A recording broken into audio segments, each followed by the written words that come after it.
Hi friends, welcome to Mangalore ರುಚಿ. ಇವತ್ತು ನಾನು ನಿಮ್ಮ ಜೊತೆ ಶೇರ್ ಮಾಡ್ತಾ ಇದ್ದೇನೆ ಬಸಳೆ ಹಾಗೂ ಕುಡು ಸಾರು. ಕುಡು ಅಂದರೆ ಹುರುಳಿ ಅಂತ ಹೇಳ್ತಾರೆ ಕನ್ನಡದಲ್ಲಿ. ಇದನ್ನು ಹೇಗೆ ಸಾರು ಮಾಡೋದು ಅಂತ ಹೇಳಿಕೊಡ್ತಾ ಇದ್ದೇನೆ. ಬನ್ನಿ ಈಗ ರೆಸಿಪಿಯನ್ನು ಸ್ಟಾರ್ಟ್ ಮಾಡುವ.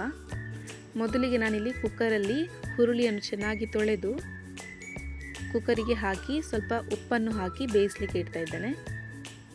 ನಾನು ಈ ಕುಕ್ಕರಲ್ಲಿ 3 ವಿಸಲನ್ನು ತೆಗಿದ್ದೇನೆ. ಇದು ಒಂದು ಚಿಕ್ಕದು ಕುಕ್ಕರ್. ದೊಡ್ಡದು ಕುಕ್ಕರಲ್ಲಿ ಕೆಲವೊಂದು ಸಲ ಒಂದು 2 ವಿಸಿಲು ಕೂಡ ಸಾಕಾಗುತ್ತೆ.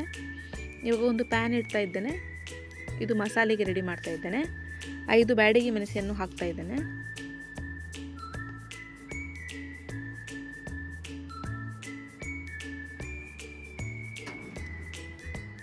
ಇವಾಗ ನೋಡಿ, 1 ಸ್ಪೂನಲ್ಲಿ 3/4 ಸ್ಪೂನಷ್ಟು ಸಾಸಿವೆಯನ್ನು ಹಾಕ್ತಾ ಇದ್ದೇನೆ. ಒಂದು 1/2 ಸ್ಪೂನಷ್ಟು ಜೀರಿಗೆ, ಅದೇ ಸ್ಪೂನಲ್ಲಿ 3 ಸ್ಪೂನಷ್ಟು ಕೊತ್ತಂಬರಿ ಕಾಳು. ಇಷ್ಟನ್ನು ಹಾಕಿ ರೋಸ್ಟ್ ಮಾಡುವ. ನಾನಿಲ್ಲಿ ಡ್ರೈ ರೋಸ್ಟ್ ಮಾಡ್ತಾ ಇದ್ದೇನೆ. ಆಯಿಲ್ ಹಾಕಿ ಕೂಡ ರೋಸ್ಟ್ ಮಾಡ್ಬೋದು, ಅಥವಾ ರೋಸ್ಟ್ ಮಾಡದೆ ಕೂಡ ನೀವು ಗ್ರೈಂಡ್ ಮಾಡ್ಬೋದು. ಇಲ್ಲಿ 5 ಎಸಳು ಬೆಳ್ಳುಳ್ಳಿ ಹಾಕ್ತಾ ಇದ್ದೇನೆ ಹಾಗೂ ಚೆನ್ನಾಗಿ ರೋಸ್ಟ್ ಮಾಡ್ತಾ ಇದ್ದೇನೆ. ಇವಾಗ ನೋಡಿ, ಇಲ್ಲಿ ನಾನು ಒಂದು ಇಡೀ ತೆಂಗಿನ ತುರಿಯನ್ನು ತಗೊಂಡಿದ್ದೇನೆ ಹಾಗೂ ಇದಕ್ಕೆ ಸ್ವಲ್ಪ ಅರಿಶಿನ ಹಾಕ್ತಾ ಇದ್ದೇನೆ. ಇದನ್ನು ನಾನು ರೋಸ್ಟ್ ಮಾಡ್ತಾ ಇಲ್ಲ, ಡೈರೆಕ್ಟಾಗಿ ಕಡಲಿಕ್ಕೆ ಹಾಕ್ತಾ ಇದ್ದೇನೆ. ನೋಡಿ, ಮಿಕ್ಸಿಗೆ ಹಾಕಿದೆ. ಇದಕ್ಕೆ ಒಂದೊಂದು ಹುಳಿ ಹಾಕಿ ಇದನ್ನು ಗ್ರೈಂಡ್ ಮಾಡಿ ರೆಡಿ ಮಾಡಿ ಇಟ್ಕೊಳ್ಳಿ. ಇವಾಗ ಇಲ್ಲಿ ನಾನು ಪ್ಯಾನ್ ತೊಗೊಂಡಿದ್ದೇನೆ. ಕಡಾಯಿಗೆ ನಾನು ಬೇಯಿಸಿದ ಹುರುಳಿಯನ್ನು ಹಾಕಿದ್ದೇನೆ ಹಾಗೂ ಸ್ವಲ್ಪ ನೀರನ್ನು ಎಕ್ಸ್ಟ್ರಾ ಆ್ಯಡ್ ಮಾಡಿದ್ದೇನೆ.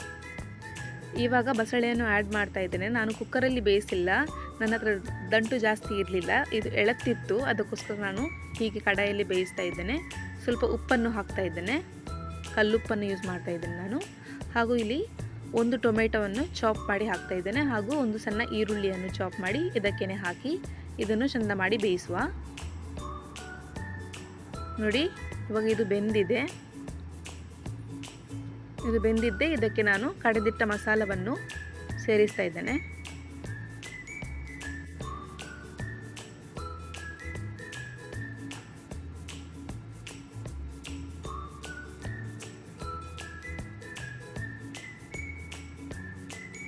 ಇವಾಗ ಮಿಕ್ಸಿ ತೊಳೆದ ನೀರನ್ನು ಕೂಡ ಇದಕ್ಕೇನೆ ಹಾಕ್ತಾ ಇದ್ದೇನೆ ನಾನು. ನಿಮಗೆ ಎಷ್ಟು ಬೇಕು ಅಷ್ಟು ನೀರನ್ನು ಹಾಕಿ ಸ್ವಲ್ಪ ತೆಳುವಾಗಿ ಇಡಿ.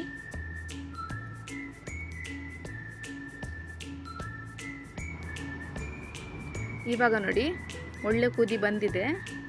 ಇವಾಗ ಗ್ಯಾಸನ್ನು ಆಫ್ ಮಾಡ್ತಾ ಇದ್ದೇನೆ.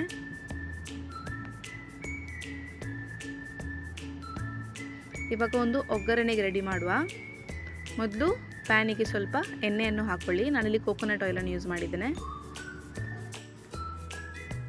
ಇವಾಗ ಇಲ್ಲಿ ಎಣ್ಣೆ ಬಿಸಿಯಾಗಿದ್ದೆ. ಇದಕ್ಕೆ ನಾನು ಸಾಸಿವೆ ಸ್ವಲ್ಪ ಜಾಸ್ತಿ ಹಾಕಿ ಒಗ್ಗರಣೆ ಇಡ್ತಾ ಇದ್ದೇನೆ.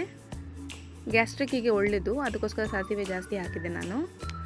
ಇವಾಗ ಇಲ್ಲಿ ನಾನು 5 ರಿಂದ 6 ಎಸಳು ಬೆಳ್ಳುಳ್ಳಿಯನ್ನು ಹಾಕಿ ಇದು ಚೆನ್ನಾಗಿ ಫ್ರೈ ಆದಮೇಲೆ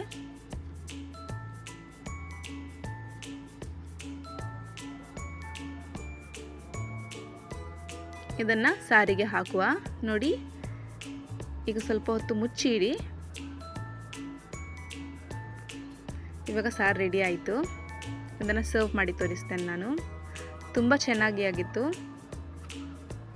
ಹಾಗೂ ತುಂಬ ಹೆಲ್ದಿ ಆದಂತಹ ರೆಸಿಪಿ. ನೀವು ಕೂಡ ನಿಮ್ಮ ಮನೆಯಲ್ಲಿ ಟ್ರೈ ಮಾಡಿ. ತುಂಬ ಈಸಿಯಾಗಿದೆ ಮಾಡಲಿಕ್ಕೆ. ಹಾಗೂ ಹೇಗಾಗಿತ್ತು ಅಂತ ಕಮೆಂಟ್ ಬಾಕ್ಸಲ್ಲಿ ತಿಳಿಸೋದಂತೂ ಮರಿಬೇಡಿ. ಮತ್ತೆ ಸಿಗೋಣ ಮುಂದಿನ ವಿಡಿಯೋದಲ್ಲಿ. ಅಲ್ಲಿವರೆಗೂ ಟೇಕ್ ಕೇರ್, ಬಾಯ್.